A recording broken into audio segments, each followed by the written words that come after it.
Assalamualaikum warahmatullahi wabarakatuh.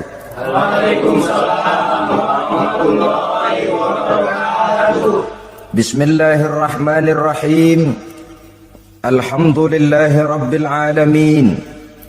Wassalatu wassalamu ala ashrafil anbiya'i wal mursalin Sayyidina wa maulana Muhammadin wa ala alihi wa ashabihil mujahidin at-tahirin, amma ba'du. Saudara-saudara kaum muslimin rahimakumullah, pada pertemuan terdahulu kita sudah membicarakan orang-orang yang menjadi teman-teman setan dalam kehidupan di dunia ini. Maka pada pertemuan kali ini kita akan membicarakan tentang siapa yang menjadi musuh-musuh setan di dalam kehidupan. Dengan satu catatan, berbahagialah mereka yang menjadi musuh-musuh setan, tetapi celakalah mereka yang menjadi teman-teman setan. Bagaimanapun juga di dalam kehidupan ini, apabila orang telah memproklamirkan bendera permusuhan kepada kita, maka kita tentu seharusnya bersikap waspada dan mawas diri. Demikian juga iblis dan seluruh bala tentaranya yang terdiri daripada setan-setan. Mereka telah mengibarkan bendera permusuhan kepada Nabi Adam dan anak cucunya, kepada kita umat Rasulullah sallallahu alaihi wasallam. Akan sengsara dan celaka jika kepada iblis dan setan yang telah nyata-nyata mengibarkan bendera permusuhan itu kita mengadakan toleransi, mengadakan kerjasama, dan menjadi budak yang memperturutkan kemauan daripada iblis dan setan. Siapa yang menjadi musuh-musuh setan dalam kehidupan ini? Inilah pertanyaan berikutnya yang diajukan oleh baginda Rasul kepada iblis. Hai iblis, kalau teman-temanmu adalah seperti yang telah engkau jelaskan tadi, sekarang cobalah beritahu saya, siapa di antara umatku yang menjadi musuhmu dalam kehidupan ini? Atas pertanyaan ini iblis laknatullah menjawab, ya Rasul, musuh-musuhku di antara umatmu, pertama anta ya Muhammad. Musuhku yang pertama adalah engkau, wahai Muhammad. Kenapa iblis mencatat Nabi Muhammad sebagai tokoh nomor satu dalam deretan musuh-musuhnya? Mudah difahami. Pertama, keberadaan Rasul merupakan rahmah lil alamin, rahmah bagi lingkungan. Yang kedua, beliau berfungsi menyelamatkan manusia dari tempat yang gelap gulita, dari tempat kesesatan menuju tempat yang terang benderang penuh berisi petunjuk dan hidayah dari Allah Subhanahu wa taala. Maka menurut iblis, inilah manusia perintang pertama atas segala daya dan usahanya menggelincirkan manusia ke jalan yang dimurkai oleh Allah Subhanahu wa taala. Kalau kita baca sejarah, risalah yang dibawa oleh Nabi Muhammad ini memang merupakan risalah yang membawa rahmah bagi alam sekitarnya. Ada sedikit perbedaan dengan risalah-risalah sebelum beliau. Sepertinya risalah yang dibawa oleh para rasul terdahulu itu mempunyai efek yang langsung pada kehidupan di dunia ini. Nabi Nuh misalnya menyampaikan agama. Hai umatku, ini agama. Umat menentang, turun banjir yang menenggelamkan orang-orang kafir. Azab diturunkan pada waktu itu juga, pada saat nabinya masih hidup. Jadi azabnya itu jenis cash, kontan. Nabi Soleh, hai umatku, ini agama. Mereka menolak, turun gempa bumi yang amat hebat menggulung orang-orang kufur. Nabi Musa, hai umatku, ini agama. Mereka menolak, sebagian ditenggelamkan di Lautan Merah, sementara sebagian lain dikutuk menjadi monyet-monyet yang hina, seperti diceritakan dalam Al-Quranul Karim. Lain dengan Rasulullah Sallallahu Alaihi Wasallam. Bagaimanapun kurang ajarnya umat yang dihadapi oleh beliau, bagaimanapun menentangnya jamaah yang dihadapi oleh beliau, azab tidak turun sepanjang beliau masih hidup.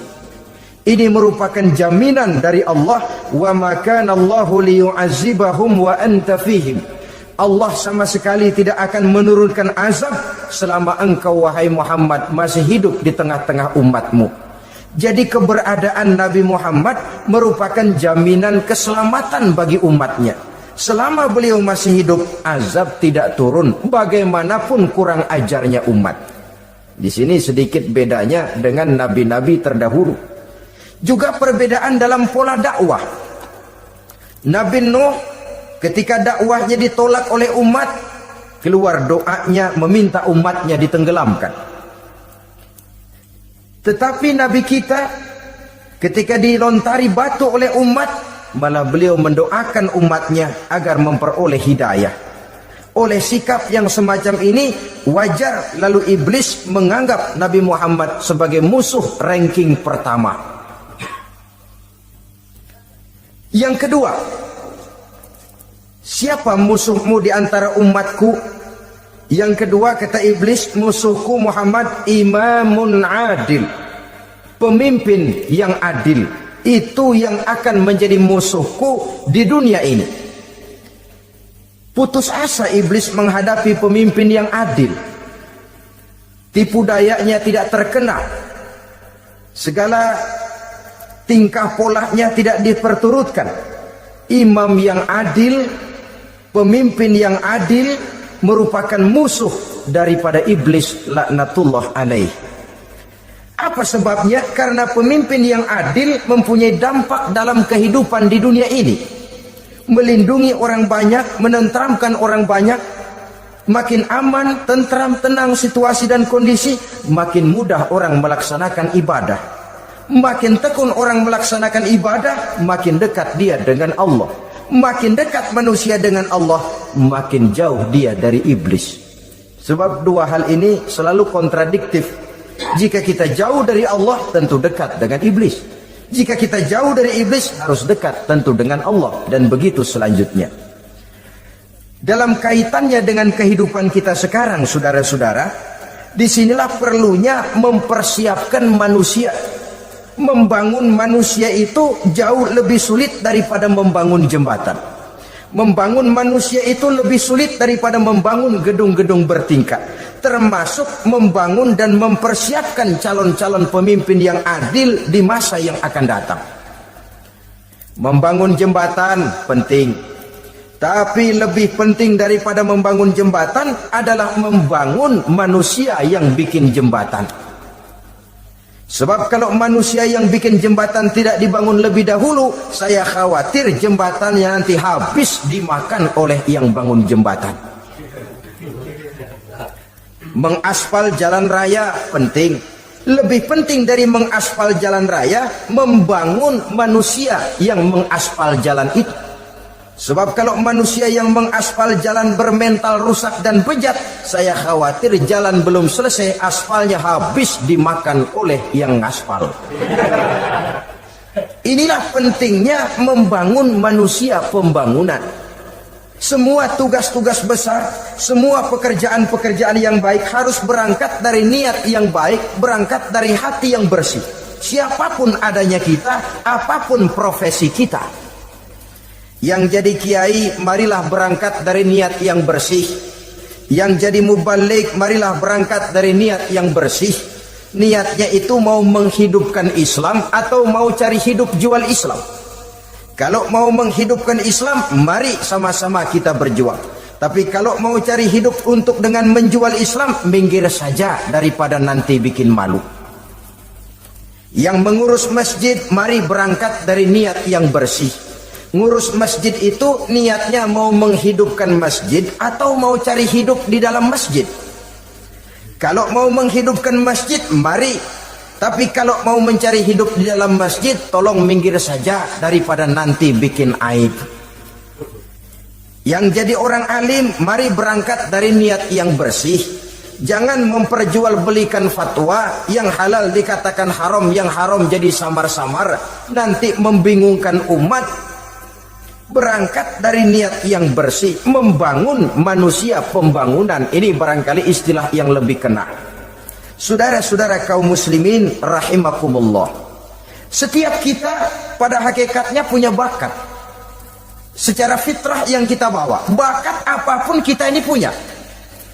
Saudara punya bakat jadi pemimpin, saudara pun punya bakat jadi pengkhianat. Saudara punya bakat jadi orang soleh, saudara juga punya bakat jadi orang salah. Saudara punya bakat jadi orang besar, saudara pun punya bakat jadi orang hina. Seluruh bakat ada di dalam diri kita. Tinggal nanti pertumbuhannya mana yang lebih subur. Saudara punya sifat berani, saudara pun punya sifat takut. Seberani-beraninya orang mesti ada sifat takutnya. Nanti mana yang tumbuh lebih subur? Kalau takutnya tumbuh lebih subur, dia akan jadi orang penakut. Kalau beraninya yang tumbuh lebih subur, dipupuk oleh lingkungan, pendidikan dan sebagainya, dia akan tumbuh jadi orang pemberani. Oleh karena itu, agama merupakan lingkungan yang subur untuk menumbuhkan benih-benih yang baik yang kita bawa bersamaan dengan lahirnya kita ke alam dunia ini. Setiap kita, saya, saudara, punya bakat jadi pemimpin, punya bakat jadi pengkhianat, punya bakat jadi pengabdi, punya bakat jadi koruptor, punya bakat jadi pemelihara, punya bakat jadi perusak. Tinggal nanti lingkungan pendidikan yang menumbuhkan mana yang tumbuh lebih subur. Kalau lingkungan saudara lingkungan maling, maka sifat pengkhianat akan tumbuh lebih subur. Kalau nanti saudara jadi pemimpin, insya Allah korupsi. Lingkungan yang menumbuhkan sifat mengabdi, sifat berbuat tanpa pamrih, dikalahkan oleh sifat pengkhianat dan korupsi itu yang dibentuk oleh lingkungan, pendidikan, pengalaman dan sebagainya. Oleh karena itu, secara dini agama menanamkan, menyuburkan fitrah-fitrah yang baik yang kita bawa bersamaan dengan hadirnya kita dalam kehidupan ini. Sebab itu seorang penyair bernama Syauqi mengatakan dalam sebaik syairnya, waladatka ummuka ya ibna adam bakian wan nasu haulaka yadhakuna surura. Hai manusia, pada saat kamu dilahirkan kamu menangis dan orang lain di sekelilingmu ketawa. Kakek senyum dapat cucu baru, paman gembira dapat keponakan baru, sementara kita yang lahir menangis. Betul apa benar? Apa ada saudara yang begitu dilahirkan terus nyengir? Saya kira kabur dukunnya itu. Setiap kamu hai manusia lahir dalam keadaan menangis, orang sekelilingmu tertawa. Karena itu katakan kepada mereka yang senyum di sekelilingmu, hai manusia, pada saat saya dilahirkan saya menangis dan kamu semua tertawa. Baik manusia, tapi nanti pada suatu saat harus terjadi kebalikannya. Kalau dikala saya lahir saya menangis dan kau semua senyum, nantilah manusia. Kalau satu saat saya meninggalkan alam dunia ini, saya akan berangkat dengan senyum dan kalian semua akan berurai air mata. Kalau perlu dari Sabang sampai Merauke kibar bendera setengah tiang. Kalau perlu, jangan terbalik, kita mati melotot orang malah gembira. Karena hidup selalu membawa sifat-sifat yang merusak. Inilah orang kedua yang menjadi musuhnya iblis dan beruntung menjadi musuh iblis. Siapa? Imamun adil, pemimpin yang adil. Saudara-saudara kaum muslimin rahimakumullah. Yang ketiga musuh iblis, ghaniyun mutawadhi, orang kaya yang rendah hati, orang kaya yang tidak sombong. Kaya apa saja, baik kaya oleh karena ilmu, orang yang kaya karena ilmu disebut orang alim. Baik kaya karena materi, orang kaya karena materi dinamakan hartawan. Baik kaya karena kedudukan, orang yang kaya karena kedudukan dinamakan pejabat. Orang kaya yang rendah hati itu musuh iblis. Beruntung dia menjadi musuh iblis. Iblis tidak senang ada orang kaya tidak sombong. Tapi iblis paling senang kalau ada orang kaya sombong. Lebih senang lagi iblis kalau ada orang miskin sombong. Masya Allah. Orang kaya sombong, walaupun iblis senang, orang masih bilang pantas saja dia sombong, kaya apaan aja punya. Udah miskin sombong, kira-kira yang disombongin apaan? Dalam segala bentuknya sombong ini Allah tidak senang, tapi iblis senang. Kenapa? Karena sponsor sombong iblis. Kan yang pertama kali sombong iblis toh. Ketika disuruh sujud kepada Nabi Adam, dia nggak mau. Ini kesombongan pertama yang terjadi dalam sejarah. Ketika ditanya kenapa kau tidak mau sujud iblis? Saya kan dibikin dari api, Adam dari tanah. I am the best. Saya lebih hebat daripada iblis, daripada Adam. Adam baru kemarin dibikin, saya sudah lama. Kata Allah, kamu sombong iblis, ini surga bukan tempat orang sombong. Keluar. Terusir dia dari surga. Jadi kesombongan pertama adalah kesombongan yang dilakukan oleh iblis, dan dia tanamkan itu kepada kita supaya jadi orang sombong. Karena itu sombong ilmu Allah nggak senang, tapi iblis senang. Mentang-mentang ada ilmunya, nih satu-satunya ustadz di sini ya, semua mesti ngaji sama gue. Kalau nggak ngaji sama gue, Islamnya kurang tapi bener. Sombong karena ilmu, sombong karena pangkat. Mentang-mentang pakai bintang di pundak, jalan pundak duluan. Yang wajar saja hidup ini. Sombong harta pun begitu. Kaum muslimin rahimakumullah, orang kaya yang rendah hati dimusuhi oleh iblis, tapi dicintai Allah, dicintai Rasul, dicintai malaikat. Caranya bagaimana? Kembali kepada satu kesadaran bahwa pada saat terlahir ke alam dunia ini tidak ada yang pernah kita bawa.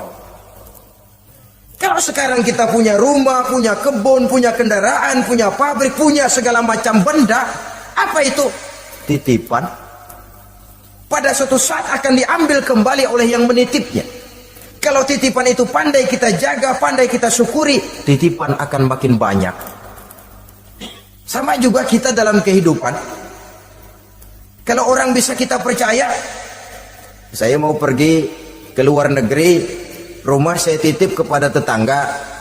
Saya pulang dari luar negeri, isi rumah tetap tidak berkurang, malah dibersihi, malah disapu, dihilangkan kotorannya. Tentu bukan main syukur saya, girang saya. Akan bertambah kepercayaan saya untuk menitipkan apa saja. Ini makna la in syakartum la azidannakum wa la in kafartum inna azabi lasyadid. Kalau kamu pandai bersyukur, aku tambah nikmat. Tapi kalau kamu ingkar, azabku teramat pedih. Artinya apa? Nikmat bisa berubah menjadi azab kalau kita tidak pandai mensyukurinya.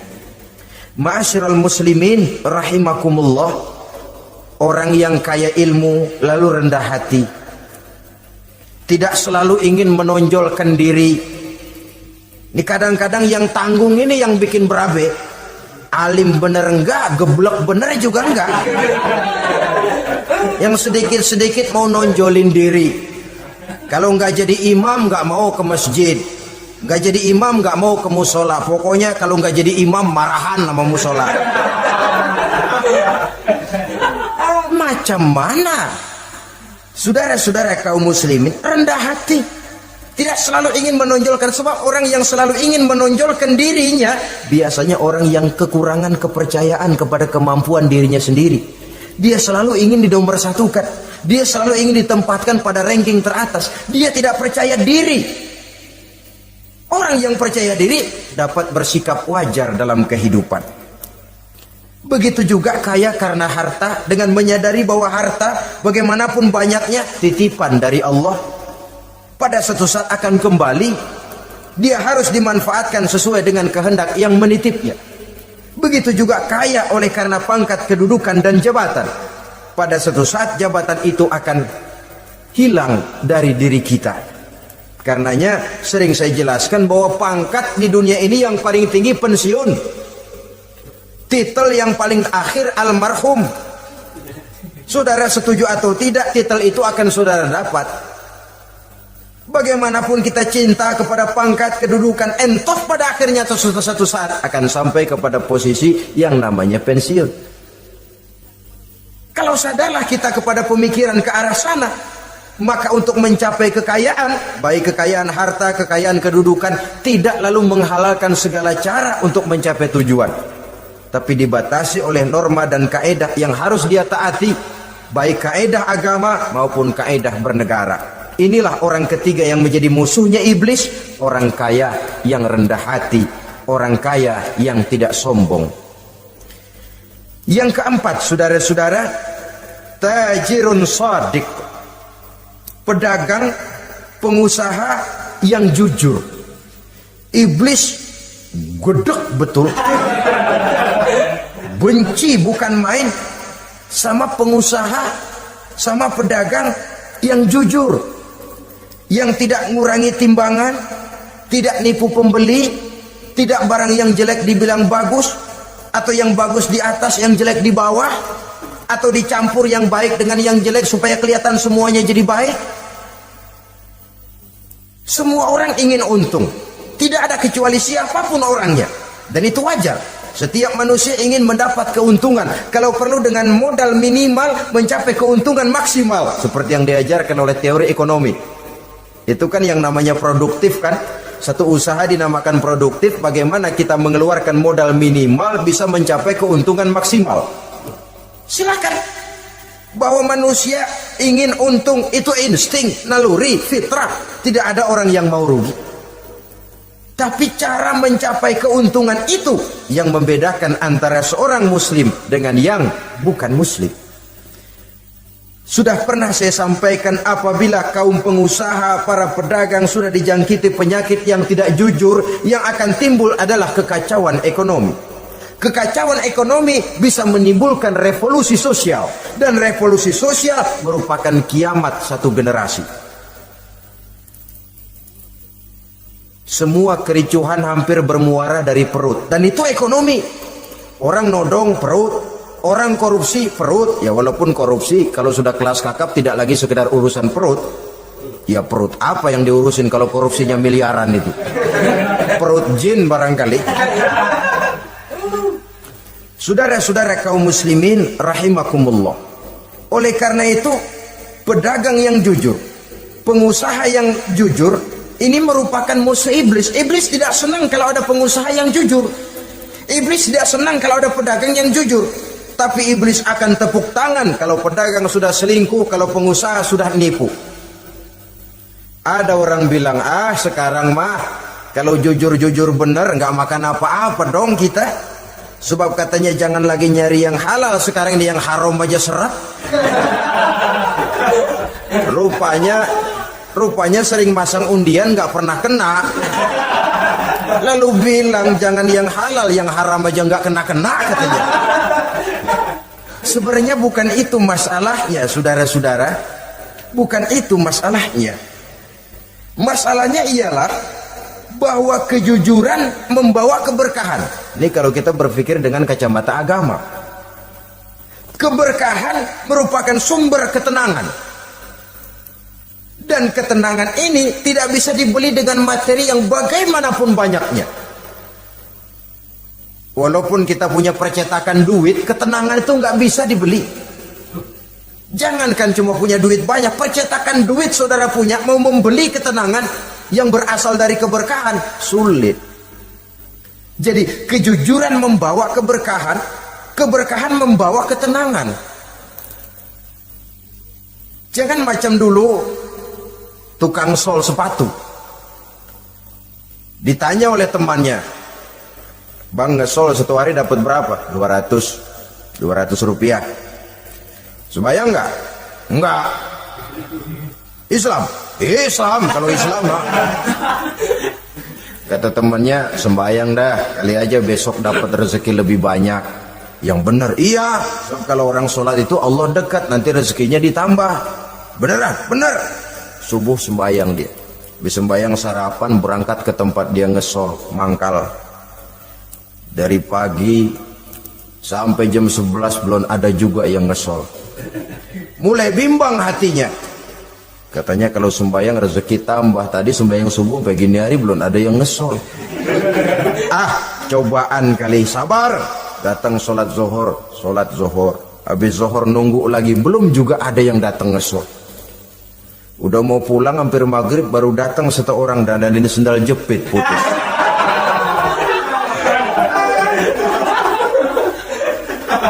Sudah bayar 25 rupiah. Pulang dia si tukang sol ini ketemu sama temennya yang nyuruh sholat tadi. Ditanya, bagaimana penghasilan ini hari? Apa dijawab? Gua kapok deh sembahyang.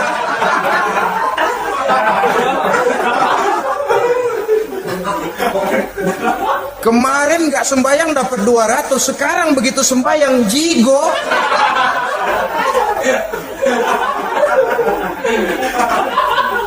Dia tidak sadar bahwa dengan dari kacamata agama 25 rupiah yang membawa berkah jauh lebih baik ketimbang 200 uang panas.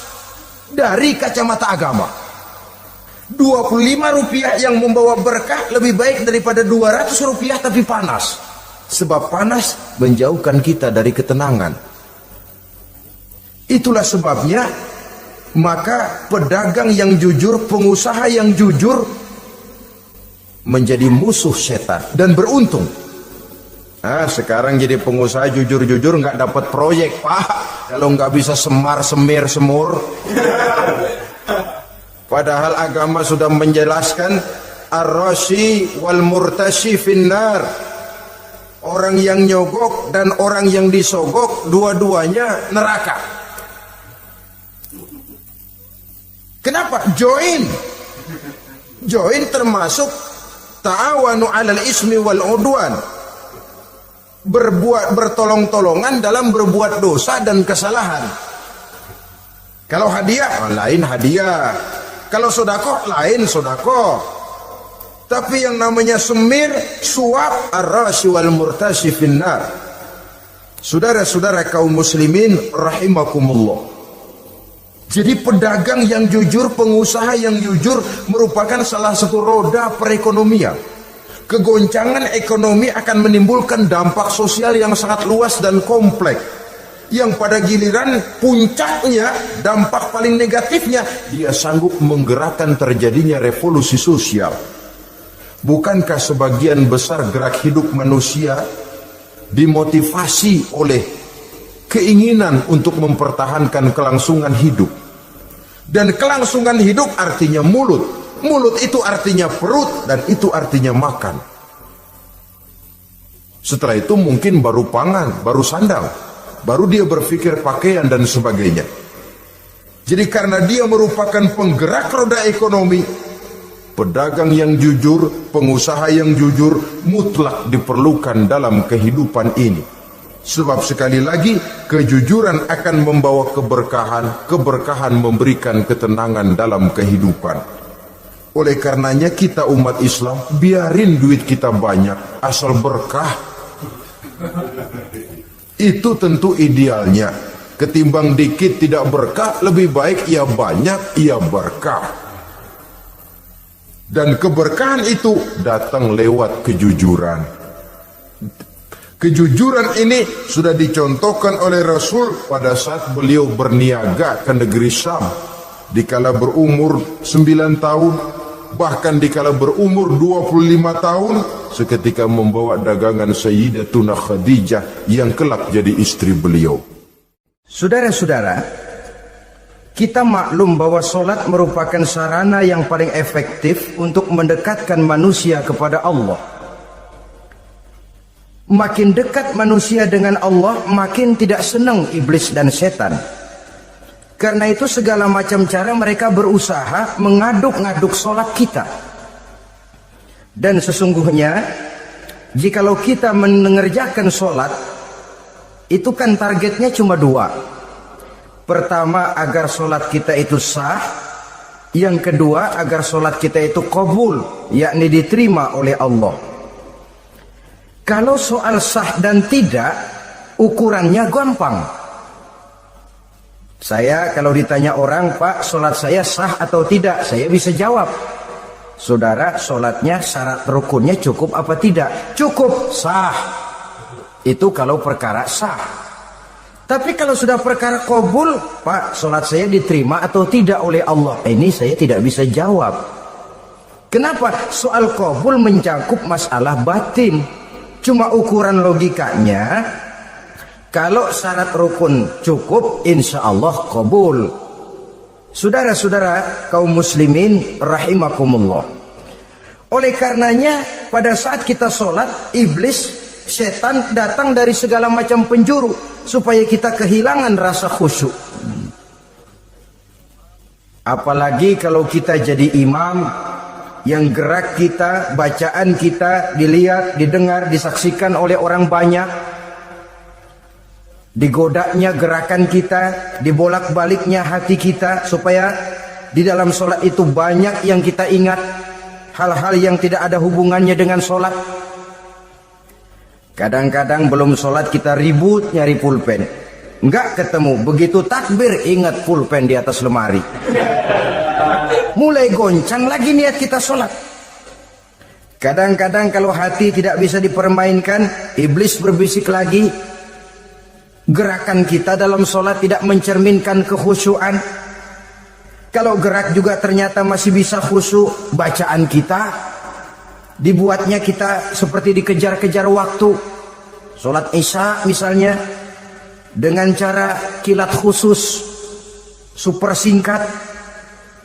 Saya katakan tadi, apalagi kalau kita jadi imam, iblis mudah mendatangkan penyakit riya. Karena mengimami orang banyak, lalu supaya dikira alim, dibuatlah sholatnya itu mantep-mantep. Surahnya dicari yang panjang-panjang, paling pendek sabihis sama wadduha. Tapi kalau sudah sholat sendirian, cukup inna a'toinakal kautsar sama kul huwallahu ahad. Kayaknya khusyuk bukan main. Kalau imam, bahasanya dipaseh-pasehin kayak orang 16 tahun di Mekah. Ufolli fardwal maghribi salah rakaatin. Saudara-saudara kaum muslimin yang berbahagia, oleh karena sholat merupakan sarana yang paling efektif untuk mendekatkan diri dengan Allah, maka orang yang khusyuk di dalam sholatnya merupakan musuh utama daripada iblis. Sekarang bagaimana bisa khusyuk? Caranya, kalau khusyuk 100%, rasa-rasanya sulit. Untuk sampai ke arah sana orang memerlukan tahapan. Kepada Imam Ali karramallahu wajhah, baginda Nabi pernah memberikan satu tes case. Ali, saya ya Rasul, kalau kau bisa sholat 2 rakaat saja dengan khusyuk, aku kasih hadiah sorban. Baik ya Rasul. Sembahyang Imam Ali 2 rakaat, selesai sholat, assalamualaikum wassalamualaikum. Rasul bertanya, yang mana sorbannya Li? Tanpa nengok, Imam Ali menjawab, yang hijau ya Rasul. Setelah menjawab yang hijau, Rasul berkata, kamu tidak khusyuk Li. Kenapa? Soalnya tadi waktu sembahyang mikirin, nanti kalau ditawarin sorban pilih yang hijau aja. Sehingga begitu ditanya, refleks menjawab, yang mana Li? Yang hijau saja ya Rasul. Oleh karena itu, menurut Al-Imam Nawawi, pada tingkatan yang paling sederhana, sudah sampai ke tingkat khusyuk asal pada waktu takbiratul ihram ingat kepada Allah. Tapi jangan lupa, itu tangga pertama. Jangan ada fatwa begini lalu aman. Yang penting kan takbirnya ingat Tuhan, belasononya mau kemana kek. Bukan itu.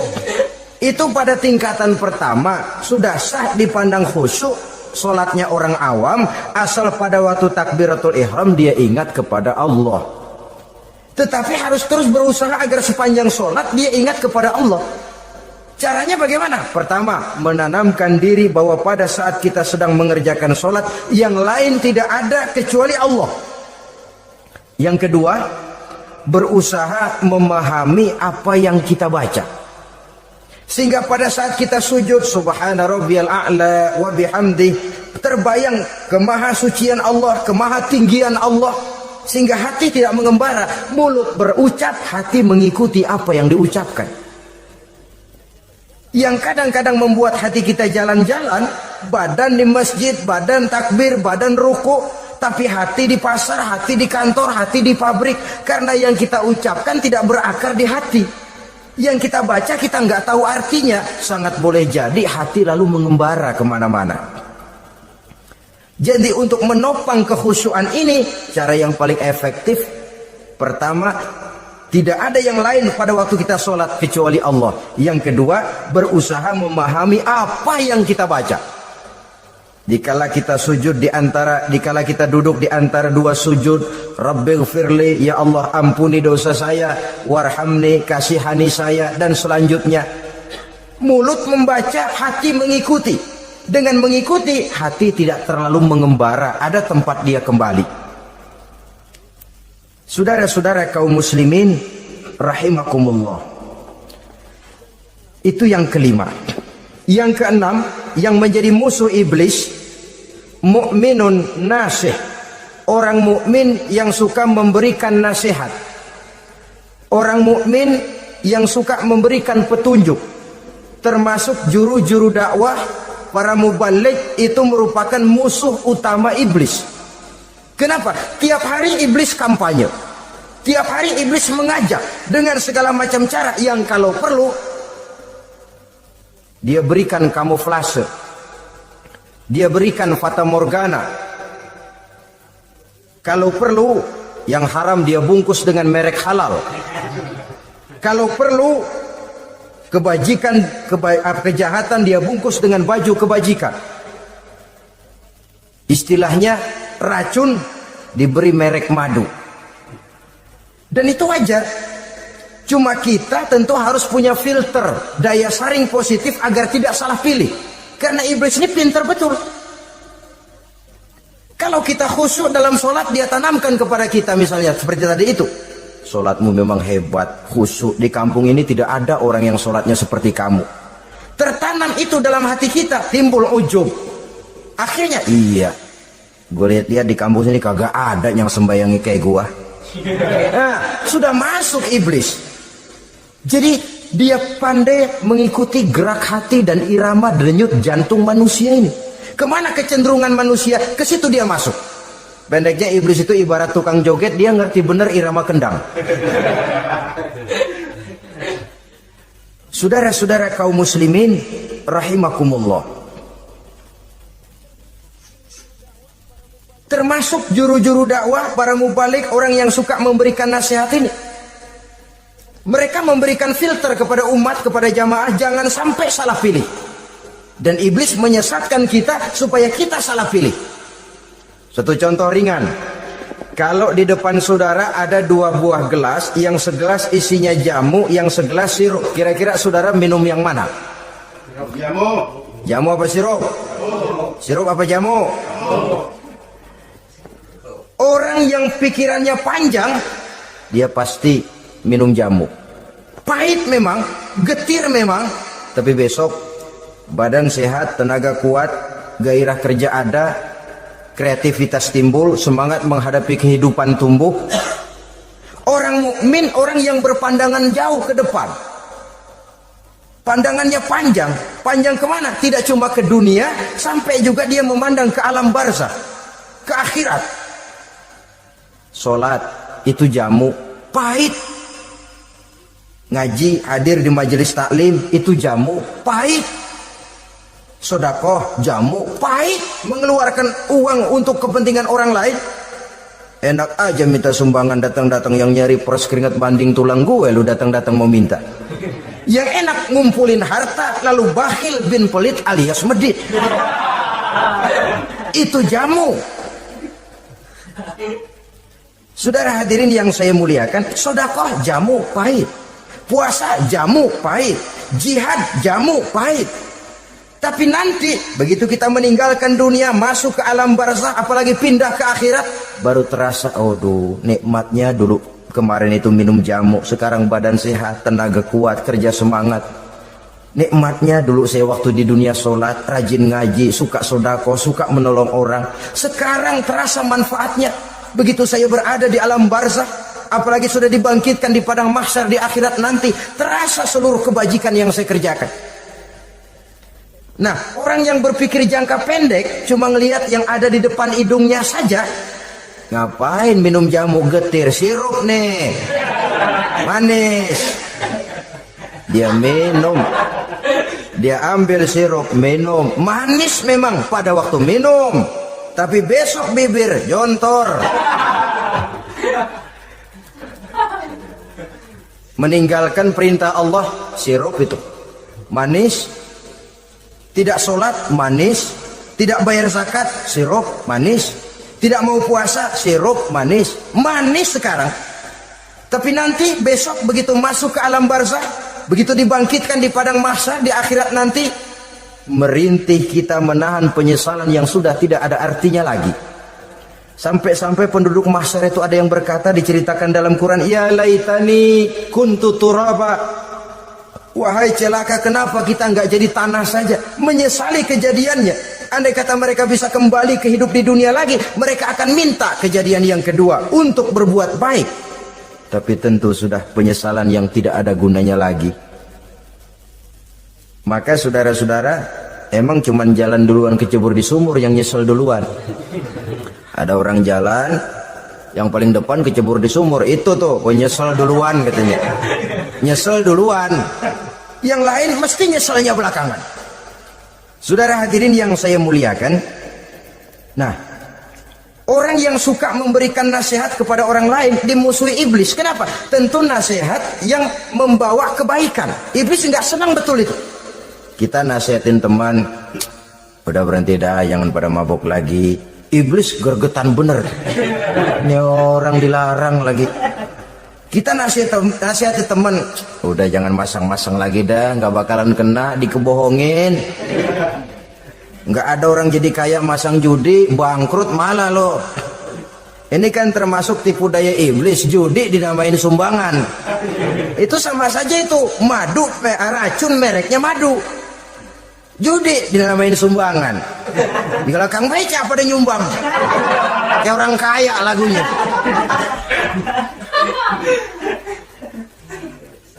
Saudara-saudara kaum muslimin rahimakumullah, adalah kewajiban kita memang untuk tawasau bil haq, saling nasihat menasihati. Setiap kita juru dakwah, setiap kita wajib menyampaikan apa yang sudah kita tahu kepada orang yang belum atau kurang tahu.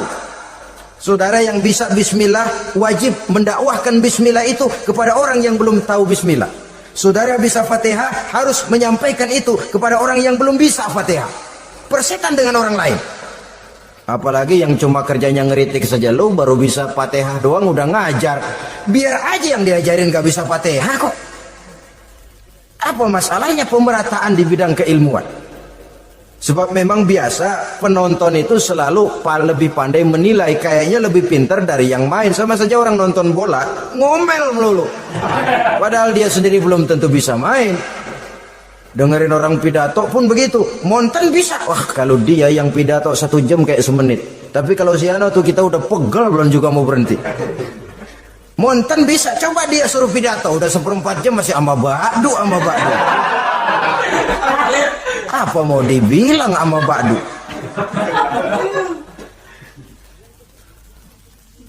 Yang ketujuh, yang menjadi musuhnya iblis, taibun sabitun ala taubatihi, orang yang bertaubat dan tetap di atas taubatnya. Secara jujur, tidak ada manusia yang tidak punya salah. Dan orang yang baik memang bukan orang yang tidak punya salah. Karena tidak ada orang yang tidak punya salah. Orang yang baik adalah orang yang apabila melakukan kesalahan dia segera sadar, dijadikannya itu sebagai pelajaran untuk tidak diulanginya lagi pada masa yang akan datang. Biasanya kita menghakimi orang pintar, kita nggak merasa bahwa kita juga punya kesalahan. Kalau kita ngelihat maling ayam kita teriak, padahal kita nyolong kambing. Lebih besar dari si maling ayam, merasa diri lebih benar dari yang lain, padahal kita lebih kotor dan lebih jelek. Hilang sifat introspeksinya. Yang kita musuhi, yang kita caci maki, tahu-tahu kita sendiri yang melakukannya. Saudara-saudara kaum muslimin, orang yang bertaubat dan tetap dalam taubatnya stabil, itu musuh iblis. Apa ada orang yang taubatnya nggak tetap? Ada. Yang istilah kita taubat sambal namanya. Kalau dia makan sambal kepedesan, taubat makan sambal. Besok mau makan kagak ada sambal, ngomel. Mana sambal? Kemarin udah taubat, sekarang mana sambal? Ini taubat yang namanya taubat sambal. Istighfar habis istighfar, nyolong lagi, istighfar lagi, besok nyolong lagi, istighfar lagi. Itu taubat yang tidak tetap namanya. Allah Maha Pengasih dan Penyayang dengan segala kebesarannya. Ia akan memaafkan segala perbuatan yang bersifat salah dari hamba-hambanya. Cuma manusia kadang-kadang yang tidak mau memaafkan dirinya sendiri.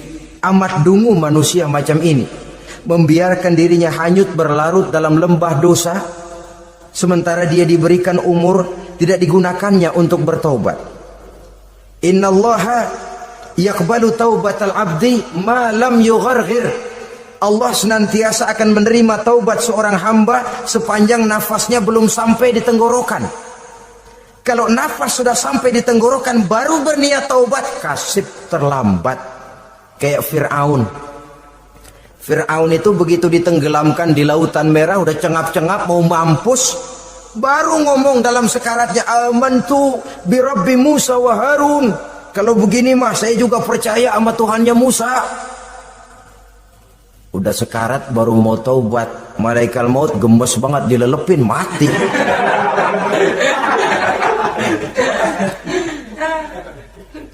Nah, kepada adik-adik remaja, biasanya kalau sudah bicara taubat, pikiran kita, taubat mah urusan 70 tahun ke atas.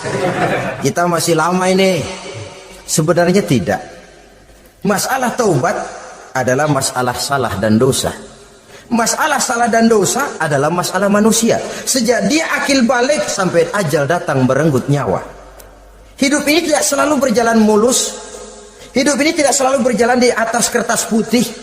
Kadang kita tersilap, kadang kita tersalah, kadang situasi dan kondisi menyebabkan kita berbuat lain dari yang seharusnya.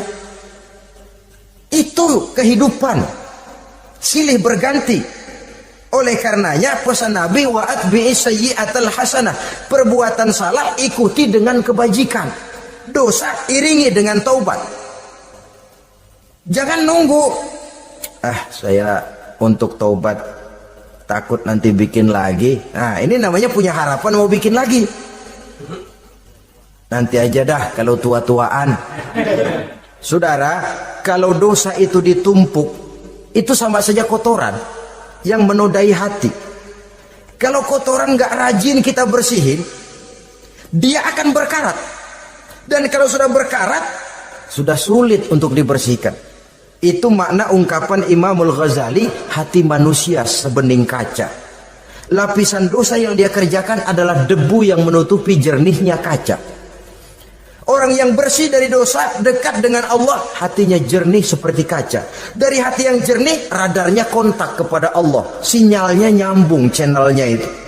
Getarannya hebat. Wajar kalau lalu dia bisa tahu apa yang besok akan terjadi. Diberitahu oleh Allah. Yang namanya ilmu laduni itu.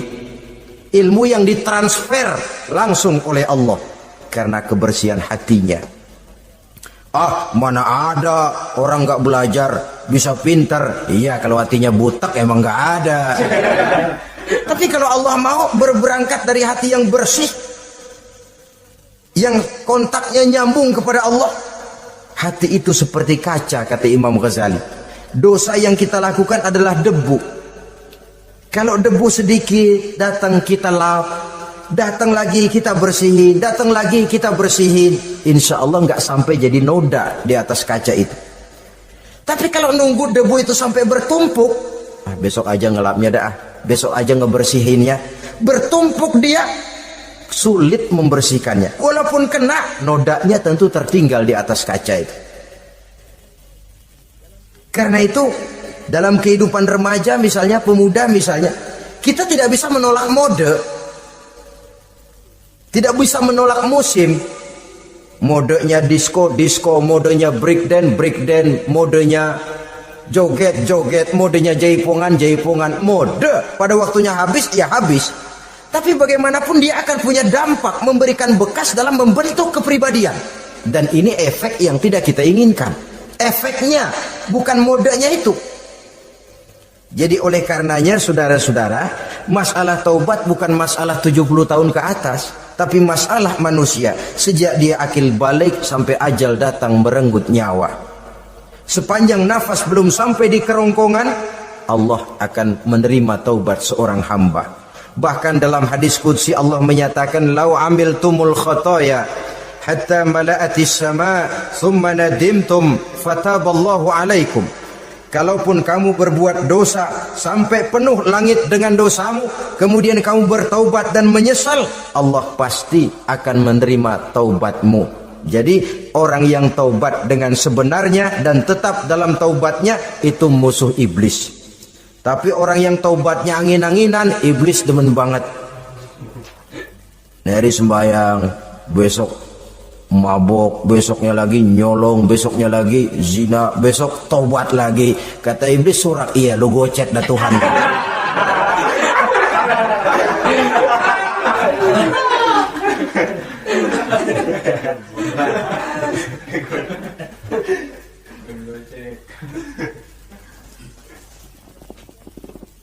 Selanjutnya yang ke-8, musuh iblis, musuh setan, mu'minun yudawimu 'alat taharah.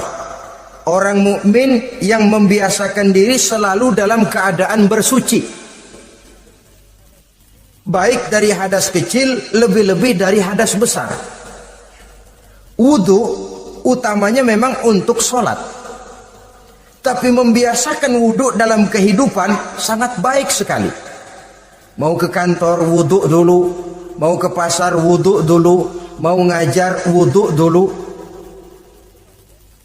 Apa sebabnya? Karena dalam keadaan suci, orang ada sikap memelihara kesuciannya. Kalau kita naik PPD pagi-pagi gelantungan, kalau punya wudu, hati-hati kesenggol perempuan juga sayang sama wudu. Tapi kalau nggak punya wudu, jangan kesenggol, kita nyerudung. Ada semacam sikap apik di dalam kehidupan ini. Karena itu biasakan wudu untuk menjaga kebersihan diri, kebersihan zahir, kebersihan batin, belum lagi kemanfaatan di akhirat. Sebab kata Nabi, "Inna ummati ya'tuna yaumal qiyamah ghurran muhajjalin min asaril wudu." Umatku di akhirat nanti akan datang menghadap Allah dengan muka berseri-seri, bersinar-sinar dari sebab sering wudu. Sehingga tidak usah mengaku pun Rasul akan memanggil karena muka yang sering tersentuh air wudu ini. Mu'minun yudawimu 'alat taharah. Orang mukmin yang selalu membiasakan diri berada dalam keadaan suci, berwudu. Kita lihat ajaran wudu ya. Dari sejak bacaan-bacaannya saja itu sudah membawa manfaat. Lalu dari segi bahwa kita manusia sering tersilap melakukan dosa-dosa kecil. Dosa-dosa kecil itu oleh air wudu dia rontok. Tangan kita suka colak-colek pada saat membasuh dua tangan. Allahumma inni as'alukal yumna wal barakah wa a'udzubika minasyu'mi wal halakah. Dosa yang ada di tangan itu rontok. Mata kita suka pelotot-pelotot, nggak karu-karuan pada saat membasuh muka. Nawaitu raf'al hadasil asghar. Dosa yang ada di mata rontok. Dari segi pembersihan batin. Belum lagi dari segi pembersihan zahir. Sehari semalam kalau 5 kali saja kita terkena air wudu, itu sudah menjaga kesehatan dan kebersihan. Saudara-saudara kaum muslimin rahimakumullah. Yang ke-9, orang yang menjadi musuh iblis yaitu mutawarra'un anil haram. Orang yang memelihara diri dari yang diharamkan oleh Allah. terpelihara dirinya, terpelihara yang dimakannya, yang diminumnya dari jenis-jenis yang haram, baik sedikit maupun banyak. Jangan cuma teriak haram waktu sedikit, tapi giliran banyak halal. Sama saja orang dikasih tahu, itu ada cerita anak-anak, Pak Haji punya anak main judi, dikasih tahu, Pak, anak bapak main judi, astagfirullah katanya. Tapi menang Pak, alhamdulillah.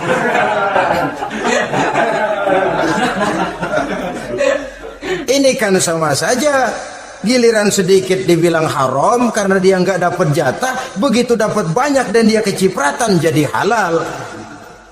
Yang sedikit halal haram, banyaknya pun juga haram. Yang banyaknya haram, sedikitnya juga haram. Ada orang bilang minuman keras kalau nggak mabok kan nggak haram. Yang memabukkan banyaknya, sedikitnya tetap saja haram.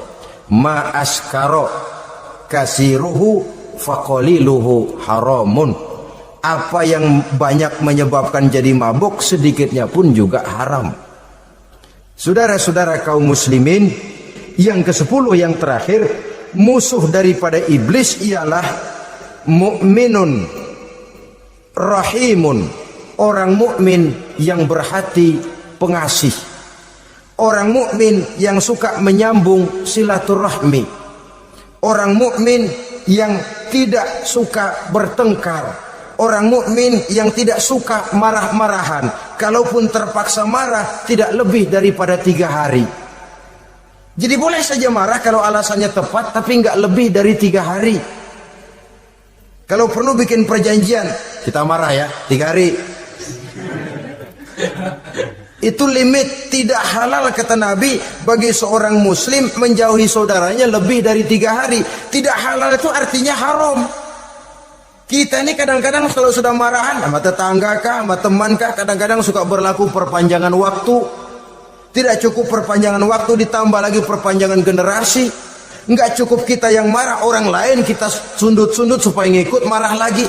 Marah pakai ngundang. Kayak mafia lagunya, udah dia marah, orang lain lagi disuruh marah. Saudara hadirin yang saya muliakan, mukmin yang punya sifat belas kasih, berhati jernih, itu musuh utama dari iblis. Tapi mukmin yang suka marah-marahan, tukang hasutan, tukang bakar, itu teman-teman iblis. Oleh karena itu, mudah-mudahan kita semua menjadi musuh iblis, dan jangan menjadi musuh iblis, jangan menjadi teman iblis. Sebab iblis sudah kadang memproklamirkan permusuhan. Sekali dia musuh kita, selamanya dia akan tetap menjadi musuh kita. Berusahalah untuk menjadi musuh iblis, dan jangan sekali-kali toleransi. Jangan berusaha menjadi teman iblis. Inilah yang kita bicarakan pada pertemuan ini. Mudah-mudahan ada manfaatnya. Terima kasih atas segala perhatian. Mohon maaf atas segala kekurangan. Wassalamualaikum warahmatullahi wabarakatuh. Waalaikumsalam.